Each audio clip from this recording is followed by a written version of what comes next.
Do you have a banned or disabled ad account and you want to know how to recover it as fast as possible?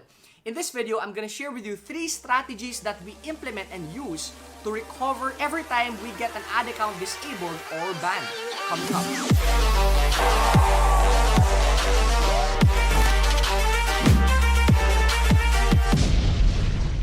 Hello Tycoons, this is Fibo Lim, your internet marketing coach. In this channel, we publish weekly content that will help you grow your business online. So if you're new here, consider subscribing. Don't forget to ring the bell button so that every time we publish new videos, you're gonna get notified. Before we begin, I want to invite you to a masterclass that I'm conducting. There's a link right here. In this masterclass, I'm gonna show you how do you acquire prospects and leads through Facebook ads and convert them into paying customers without actually doing prospecting or booking appointments. So go ahead, I'm gonna give you a free ticket, a free seat to this masterclass. Register right now. So with regards to your ad account getting disabled, I want to tell you that that is normal, okay? When I started advertising 4 years ago, the life was good. Kasi before, yung policy, yung pagka-strict ng Facebook ads wasn't unlike ngayon na super very, very strict na, right? And when I got disabled for the first time back then, it took me months to recover, okay? It took me months. Talagang na-depress ako. I was very frustrated and I didn't know what to do. And I thought that the game was over. I thought that everything tapos na. What I didn't know, it's actually normal na ma-disable yung ad account mo. And here's the reason why. Before I proceed to the 3 strategies, no? It's because Facebook is protecting its users, okay?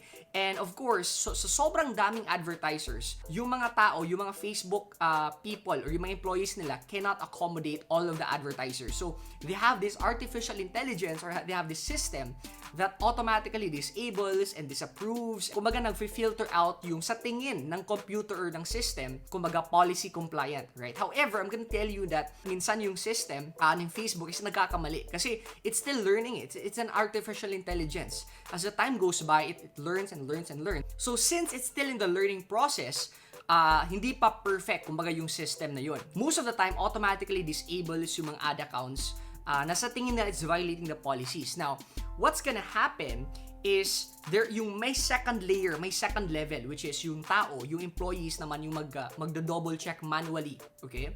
But before the employee will double check manually, kailangan mo muna mag-appeal, okay? And in the appealing process and all of this system, this is where papasok yung 3 strategies na i-share ko, okay? So strategy number 1, most people, what they do is they actually appeal, right? So with regards to appealing, ito yung mali na ginawa ko before. Nag-complain ako.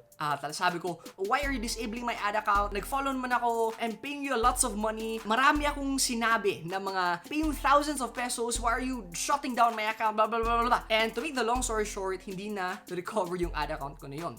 And after doing a lot of research and trial and error, I realized na with regards to appealing pala, okay, this is the first strategy. With regards to appealing pala, is you want to be kind to that person. Kasi the person who will be approving or disapproving your appeal is a Facebook employee, okay? So technically, if tingin ng Facebook employee na wala kang kwenta, you're a bad guy, he can just say na, okay, the decision is final. So what you do is you want to have that reverse psychology. Kasi yung karamihan ng tao, they complain and they do what most people are doing, okay? Now, sa'yo naman is you want to be in a position na, kumbaga, baliktad. Na you want to admit na, oy, Facebook, I apologize if I have violated your policies. Now, there are actually 2 ways na we tried, okay?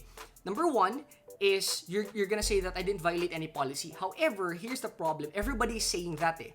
So why not you say, Facebook, I noticed after disabling your account, I reviewed my ads and I've noticed na I violated some policies and here are the policies that I think that I violated. Number 1, number 2, number 3, number 4, number 5, for example. Well, if isang policy lang, then point that out. Kumbaga, you let them understand that I know na you're doing this to protect your users. I apologize and I'm not gonna do this again. I'm gonna change my ads and I'm gonna take action if you reinstate my account, okay?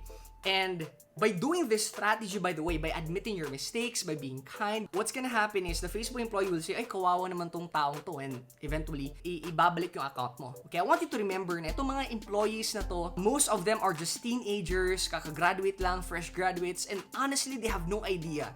They also don't know exactly yung Facebook policy na yun. Kasi yung Facebook policy para siyang law, it's subject for interpretation. Wala siyang specific na ito yung bawal, ito yung hindi bawal. So it's based on the subjective interpretation of the employees. Okay, later on, I'm gonna share that with you in strategy number 3, by the way, on how to deal with that. But that is my first strategy, my first step. When you appeal, make sure na you are in a kind position. Okay? Hindi ka nagre-reklamo, and that will have, kasi technically yung employees have emotions, okay? So when you trigger those emotions, you have very high chance na ibabalik yung account mo. Okay, which leads us to strategy number 2. Okay, so if you have already advertised on Facebook, you're gonna notice na meron nag-i-email sa'yo and magbubook ka daw ng call sa isang Facebook expert, right? And for most gurus, experts, they tend to disregard that kasi ay, kumikita naman ng Facebook, why do I have to book with a call with this type of expert, right? And I'm gonna tell you that it's useful because these people are actually working on Facebook, okay? So, getting to know behind the scenes, baka merong sinabi si Mark Zuckerberg or merong yung director of advertising nila may sinabi. So, kumbaga, you're asking them na, uy, Facebook marketing expert, my ad got disabled. Actually, my team already did this, no? Our ad got disabled. Can you please check why it's like this, why it's like this? And what happened is, sabi niya, actually, I'm not in control of this. However, and he also doesn't even know why na-disable yung ad account. However, he can actually create a letter or an appeal. So, siya mismo yung gagawa ng appeal or report. Kumbaga, tutulong siya. So, I have no idea if it would really help. Pero yung point is, at least, di ba, you're able to, kumbaga, meron ka ng backer. Alright? So, that is the second strategy, which is try to book a one-on-one call with this Facebook marketing expert. By the way, for those who don't know, libre lang to. So, you don't have to worry to pay kasi parang yung advertising expense natin, yun yung nagbabayad sa mga employees na to, right? Which leads us to strategy number 3, which is we appeal multiple times, okay? So, nangyari kasi is, there's a possibility na yung Facebook employee na yun wala sa mood. Kumbaga, iba't ibang personalities, iba't ibang emotions kasi yan, di ba? So, baka, there's a possibility na na-disable siya in employee number 1. So, if you notice, meron kasi pangalan yan na the decision is final and whatever, right?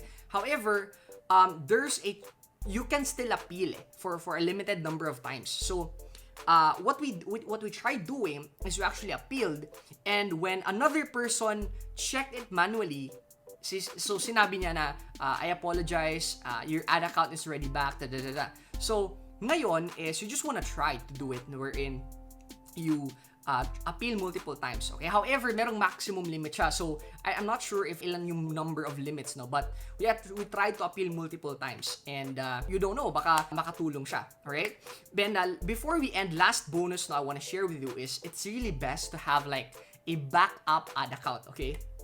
Because if you ask the legendary Facebook ad strategist or whatever, their ad accounts still get shut down. No matter how policy compliant they are, it's just that it's a platform that we don't control, okay? So understanding that, dapat may backup ka na, may second, third ad account ka na. So if ever na-disable yung first ad account mo, you're not gonna get stressed. Meron ka ng backup, second ad account. However, try not to, parang, meron kasi tinatawag natin na circumventing policy wherein you're gaming the system.